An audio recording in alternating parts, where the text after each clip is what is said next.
Imagine your child came home from school and they've been racially abused by the school themselves. They have been forced to subject themselves to a class which teaches them that their own race is evil, wrong, and guilty of committing historical crimes that they must bear the burden for today. They've been forced to write assignments detailing how horrible they are because of their race, and how horrible their race is, not just as a result of those crimes, but because there's something inherently bad about their race. It sounds like a Jewish child in Nazi Germany, doesn't it? What it actually is a white child in America in 2020. This comes to us from Nevada, where a mother is suing a school for refusing to let her take her child out of class, where he was forced to do these horrible things. We're going to be looking at this today. This is Political. Welcome, welcome, welcome. We hope you're having a good Christmas period and looking forward to a happy new year. Why not start off that new year by subscribing to your favourite politics channel and giving them a like and a comment down below? It's the best thing to start your 2021, along with a healthy dosage of criticism of critical race theory, which is exactly what you're going to give to us, isn't it, Ryan? Yeah, so they're going to give you a rundown here from this article from College Fix. So, as you said, a Nevada Nevada mother has followed through on her threat to file a civil rights lawsuit against her son's charter school for refusing to let him opt out of a mandatory class that promotes hostility towards whites as a race. Democracy Prep at the Agassiz campus forced William Clark to make professions about his racial, sexual, gender, and religious identities in verbal class exercises and in graded written homework assignments, creating a hostile environment, the biracial high school student and Gabrielle Clark allege in their federal lawsuit filed Tuesday. And the senior statement were subject to the scrutiny, interrogation, and derogatory labelling of students, teachers, and school administrators who still are coercing him to accept and affirm politicized and discriminatory principles and statements that he cannot in conscious affirm. And this is coming from Colin Wright, evolutionary biologist Colin Wright, who says cancel culture drove him out of academia for arguing that sex is not a spectrum. Broke the news of the lawsuit on his Twitter account early Wednesday. And I've got I've got a great tweet of some of the actual slides that they were teaching them in the class. But before that, he said, to my knowledge, this is the first lawsuit of its kind.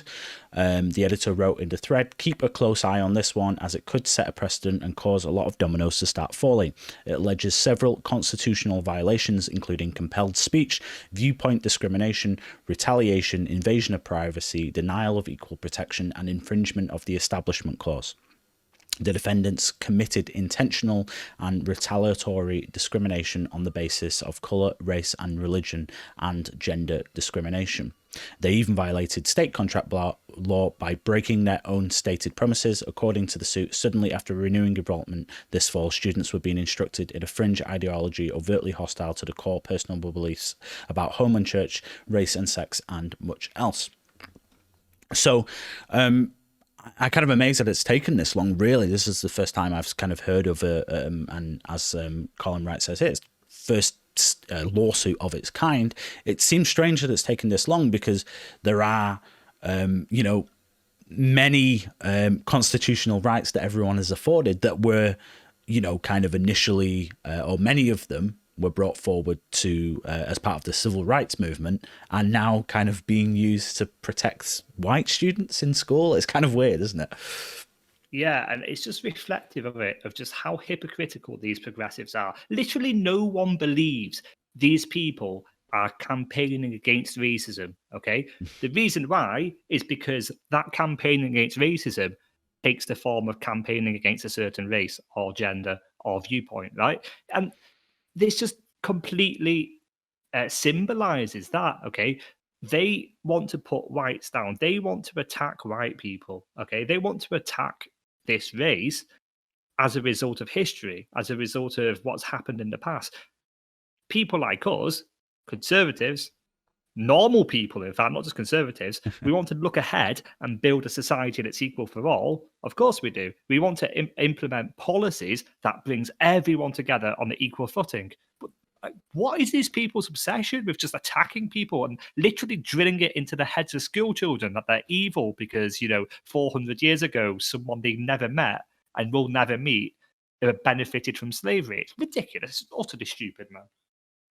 Yeah, certainly. I want to show the viewers some of the stuff here, some of the slides that are on here. So, um, this is one of the things that they were teaching them. Institutional, the idea that one group is better than another and has the right to control the other gets embedded in the institutions of society, the laws, the legal system, and the police practice, the education system and schools, hiring policies, public policies, housing development, media images, political power. Does not have to be intentional. If a policy unintentionally reinforces and creates new inequalities between privileged and non-privileged groups, it is still considered institutional oppression.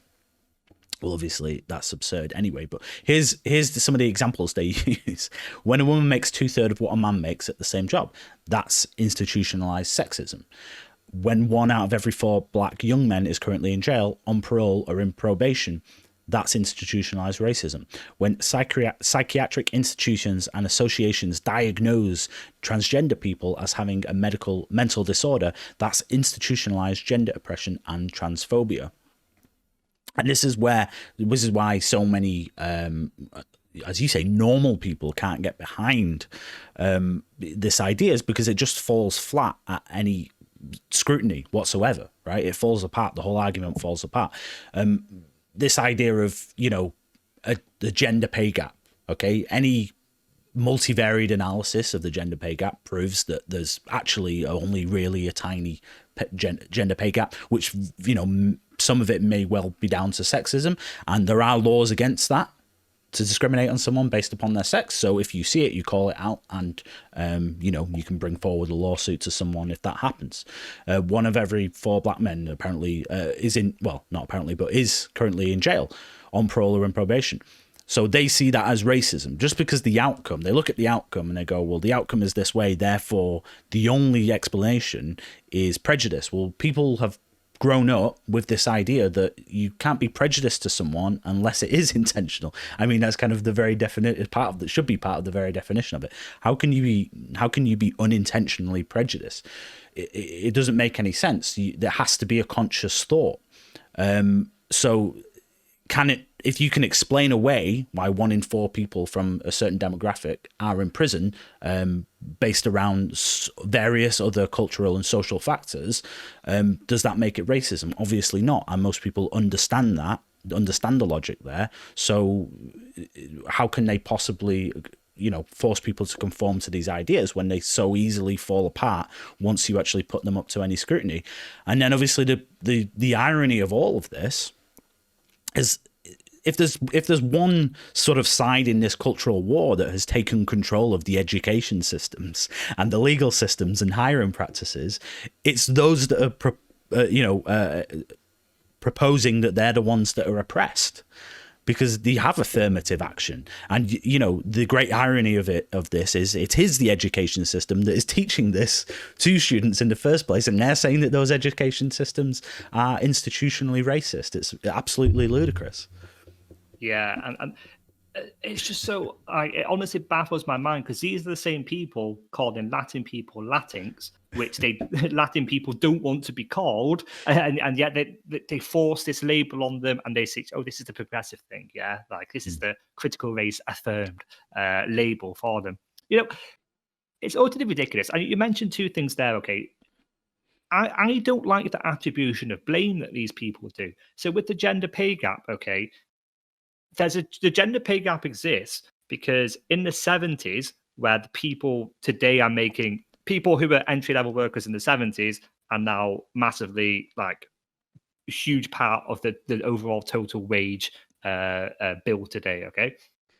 Why do I have to bear, as someone who is mid-20s, coming into the job and going into the workforce, why do I have to bear the responsibility for someone who I've never met, someone who I don't have any relation with, other than we both have penises, benefiting in the 1970s, and that transferred over to today? Or blacks in prison, okay? Listen, you can draw a line from slavery, and from slavery, blacks were economically disempowered, and then because of that, they're more likely to commit crimes, which is an absolute fact before someone cancels me. And that's why America is the way it is today. But why do I have to bear the blame? Why do I have to be disadvantaged because someone I've never met has benefited from it. No living person alive today benefited from slavery. So why are we teaching children, why are we drilling it into their heads that we're systematically evil for slavery, or that we're every single institution in society is evil? And how can you trust a society when you're learning these things? Like, do these people not see the negative effect this will have in a few years? Yeah, I mean, not only that, it's actually just completely wrong as well. I mean, the vast majority of people who lived in America at the time of slavery, or even in sort of, feudalistic societies in across Europe, they were basically just poor peasants. Regardless of their race, they were just poor peasants. There were people who had money and wealth, nobility, and then there were peasants. And you were either you owned land or you were part of that land. And that basically, most people had a hard time, male, female, regardless of their race or religion or whatever. That's just how it was back then.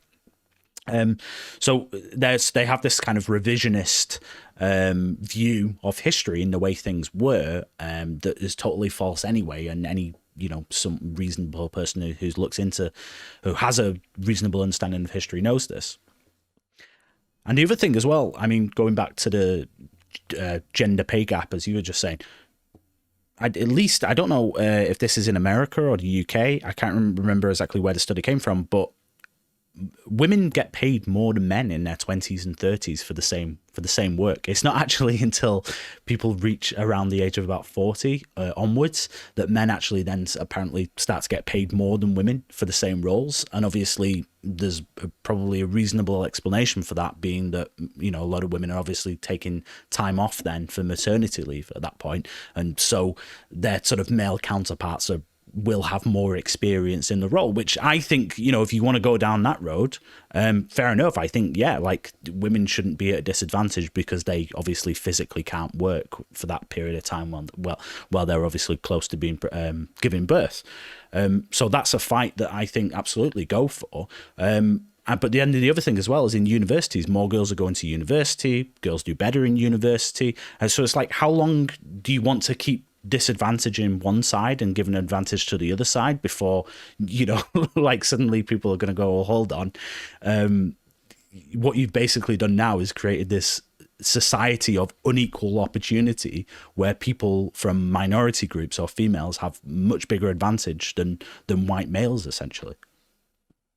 Yeah, absolutely. And that just comes back to a point we've made before. I think that is reflective of a desire to redistribute wealth in society. And it just so happens that a lot of white people are well off. So let's redistribute wealth from whites to blacks. So we'll call it an even. It's communism by another name, essentially. Any other points, Ian, or should we leave it there? No, I think that rounds it up, man.